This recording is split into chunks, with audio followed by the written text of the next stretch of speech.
चलिए हम आज आपको बताएंगे मात्र 2 मिनट में टू वे स्विच का कनेक्शन कैसे करते हैं। बहुत ज़्यादा पूछता है इंटरव्यू और हमें विदेशों के लिए बहुत पूछता है सब। तो टू वे स्विच इसको जीना कनेक्शन भी कहते हैं, यानी सीढ़ी वायरिंग। तो इसके लिए हम क्या करेंगे, सबसे पहले हम 2 टू वे स्विच लेंगे। ये देखिए टू वे स्विच है, 2 टू वे स्विच है, ऊपर मार्का दिया हुआ है, यानी कि टू वे स्विच इसमें 3 पॉइंट होता है। एक और टू वे स्विच है, 2 टू वे स्विच। अब इसका हम वायरिंग करेंगे। ये टू वे स्विच का निचला पॉइंट हो गया, ये टू वे स्विच का निचला पॉइंट हो गया। आपस में एक तार के द्वारा नीचे नीचे आपस में जोड़ देते हैं।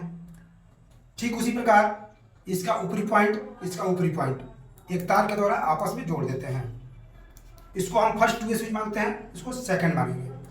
फर्स्ट टू वे स्विच पे हम क्या किए, इस पे फेज सप्लाई कस दिए और सेकंड टू वे स्विच के बिजली पॉइंट से आउट कराकर बल्ब पे दे दिए। ठीक है, बल्ब का दूसरा पॉइंट जो बच रहा है इस पे हम न्यूट्रल सप्लाई दे देंगे।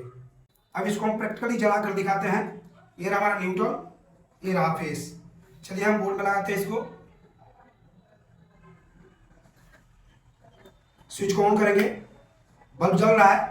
मान के चलिए कि ये सीढ़ी के नीचे पॉइंट लगा दिए, एक स्विच सीढ़ी के नीचे लगा हुआ है, ये छत पे लगा हुआ है। चलिए इस समय अंधेरा है सीढ़ी पे, तो क्या किया हम फर्स्ट यहाँ से नीचे से जला दिए, जल गया। छत पर जब चढ़ेंगे तो यहाँ पर जा करके बुझा दिए। फिर किसी आदमी को चढ़ना है तो यहाँ से नीचे से जला लेगा। फिर ऊपर जब चढ़ेंगे इसको फिर यहाँ से हम बुझा देंगे। ठीक, हमें आशा है कि आप लोग अच्छी तरह से जान गए होंगे, सीख लिए होंगे। वीडियो अच्छा लगे तो चैनल को सब्सक्राइब करिए।